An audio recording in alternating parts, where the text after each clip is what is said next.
When people think of quote unquote God or the gods, they think of something extravagant, something marvelous, something great and big and grand. However, I believe, and I believe that I'm right wholeheartedly, that this big thing was small, compact. I mean, reading these ancient books, people just spoke in a very, very, very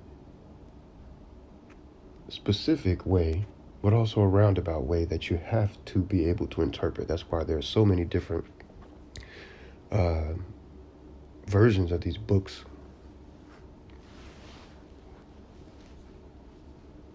So many different disciplines and doctrines that people are willing to fight over and stuff like that. But I think about when people make creations, they make those creations with the intentions of the creation being better than them. There's this phrase that a lot of parents use towards their children, like, I want you to be an improvement on me. I think that's the nature of creation. No one wants to create something that is lesser than them. And if you were small, just like a man, even though it's really stupid to build a rocket for other reasons for another video, a man wants to build a rocket, a giant rocket to go far away in outer space.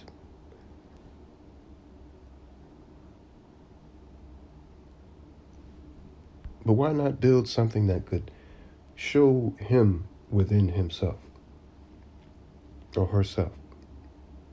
Because it's much more difficult to build something really, really small. So there are very many variations on us, people, so-called quote unquote people. We have different ways of being. We have different so-called illnesses. I would rather call this a mistake than an illness. We're supposed to be in harmony with our environment. And I believe that on other planets, in other realms and other dimensions, there's harmony. There's no war, there's no parasites trying to climb into your body and suck out your lifeblood. There's no infections and viruses and diseases.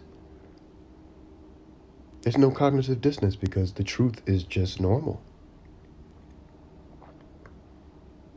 But on this particular planet, the planet is an experiment. The people are an experiment. The animals are an experiment. And we can admire the vastness of diversity in the quote-unquote ecosystem, or what do they call it, biodiversity. And it's really funny when people start to try and balance that out. Oh, we have to maintain the biodiversity of the ecosystem and everything. Because what they're doing is they're running from the nature of our reality, which is that it's an experiment. The man who builds a statue of himself thinks the least of himself. This person thinks no one will remember them. The man who needs the God that he quote unquote worships to be greater than thou and better and faster and smaller has no humility and is not worshiping at all, but is teasing. He's teasing God. It's like a man who believes he's at his physical height, and because another man is smaller or elder, he tries to take advantage of that person, not knowing that the knowledge within is much more valuable than the strength without.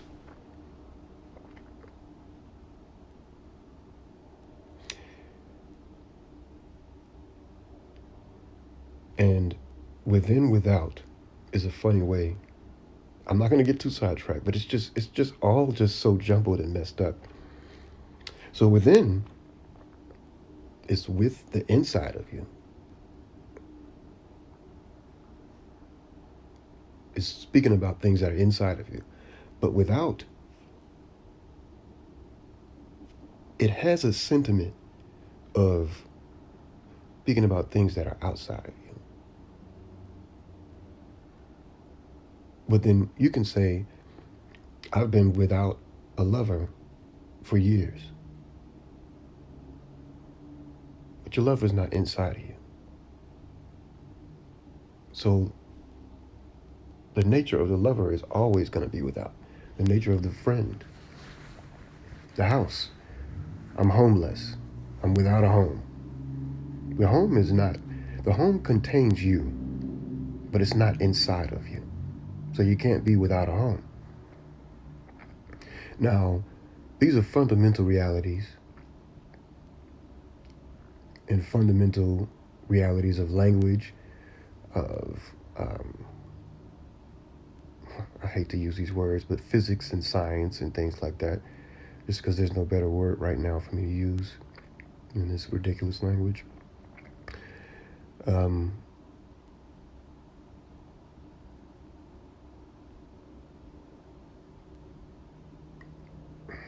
Imagine if God is really within you. Like there's a piece of God. Like this is the creator of everything. What if the creator could fragment his and herself into an infinite amount of pieces and be inside of every single element in so-called existence?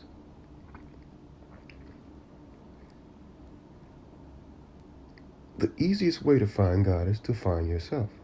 Now, some people find what they call soulmates and twin flames or best friends, and they can see that God, and I hate these words, but we're doing our best. They see that God within them, within that friend, that soulmate, that twin flame, that great lover, even if it's for a moment. I once had sex with a woman, and afterwards, she told me, it's like you're God or something. And I said, that's because I am. Now, at this point, she began to, tear me down. Because what else is there to do to a God? Especially if you're having trouble looking within yourself. And you think that I have something that you don't have. If she had really understood what we were doing when we had that sexual interaction, she would have said, instead of it's like your God, it's like we're God or something. And it's funny how long these memories stay with us. I mean, they stay with us in various forms forever. And forever is a hard thing to imagine. But just like we can imagine things getting infinitely bigger and bigger and bigger and bigger, things are getting infinitely smaller and smaller and smaller and smaller. And there's no starting point or end point for the enlargement or the ensmallment of reality. And just like the words within and without have kind of a janky, weird, stank kind of meaning, enlargement, ensmallment I don't believe is even a word. But why wouldn't it be? If enlargement is a word, ensmallment would be a word. The reason why ensmallment isn't a word is because things that are small are looked down upon. Women are smaller than men, so men take advantage. Children are smaller than adults, so children take advantage. So adults take advantage. And this doesn't necessarily mean by force, but the assumption within that someone is of less value, matter, mass, whatever, than you is outrageous. It's outrageous. So I want you all, you can do what you want, but I do want people around me to understand the way I believe things. And I do believe that I'll probably meet some of you. It's too few of you here right now for me not to meet some of you. That's how this works. But I want you to be attracted to the small, to the tiniest elements, and enjoy those things much more than the grand. I want to go to the Super Bowl. Why? Because everybody's there. Let's go somewhere no one is. And let's wait for 2 people to come. Let's not go to a stadium where there's 80,000 people and sit in a circle and watch these people do this. It's a waste of time. And although time is infinite, it still can be wasted, I believe.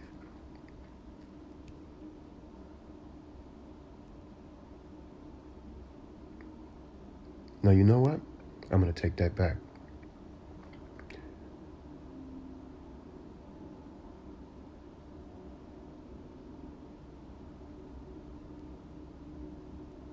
No, I'm not. If there's nothing learned, and I don't think there's anything learned at a Super Bowl game, it's probably a waste. But these words are so confusing because they don't really express true, deep ideas.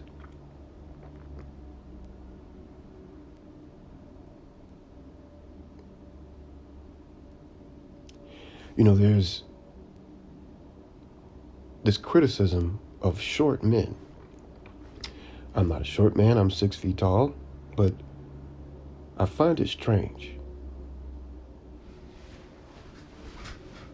And I've also, in my youth, been fooled by my size. I'm not the biggest guy, but I'm not small by any means. And I've thought that because I can look over people's heads, or because I'm stronger, I'm better. Now, it's been a very long time since I thought that. It's a youthful thought, but it's a real thought that most of us have until we die. I hear women talking about short kings, and it's a very teasing type of thing that they say this. They separate people who are small in stature, and then they use the word kings to tease them, implying that they're not kings. Otherwise, it's just like saying black kings.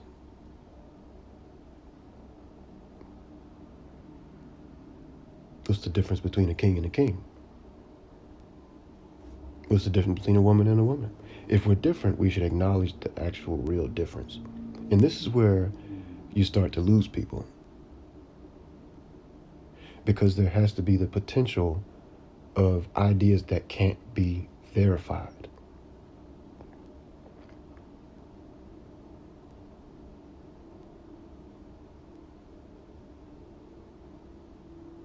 Many times, every time, I say something that someone has never heard and they can't find anyone else saying it, they'll say, and you already know because you probably get this too, well, where'd you hear that?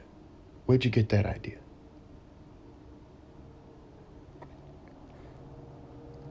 And usually I'll tell them that they're in my healthiest time in my life, which is not now, like 6 years ago, 7 years ago, I would sit in a room on a chair, empty room, for 2 hours each day and just think. And I would say that to them, and usually because of their lack of awareness, lack of consciousness, they would say something like, well, what does that have to do with anything? But I'm rambling, I get it. We're going to move on. And I'll try to make some more videos with just different ideas. I might make some of the old style videos, but I just wanted, with those initial videos, I wanted to bring to your attention that I'm a very perceptive person. I'm very aware of my surroundings. I'm a very compassionate person, a very forgiving person, an understanding person. And I see things and I hear things. And I feel things more than anything else. Of course, all of these things are connected. But we'll do more of these videos. I hope you hope you're enjoying your life whenever you can. Enjoy those little moments. Peace.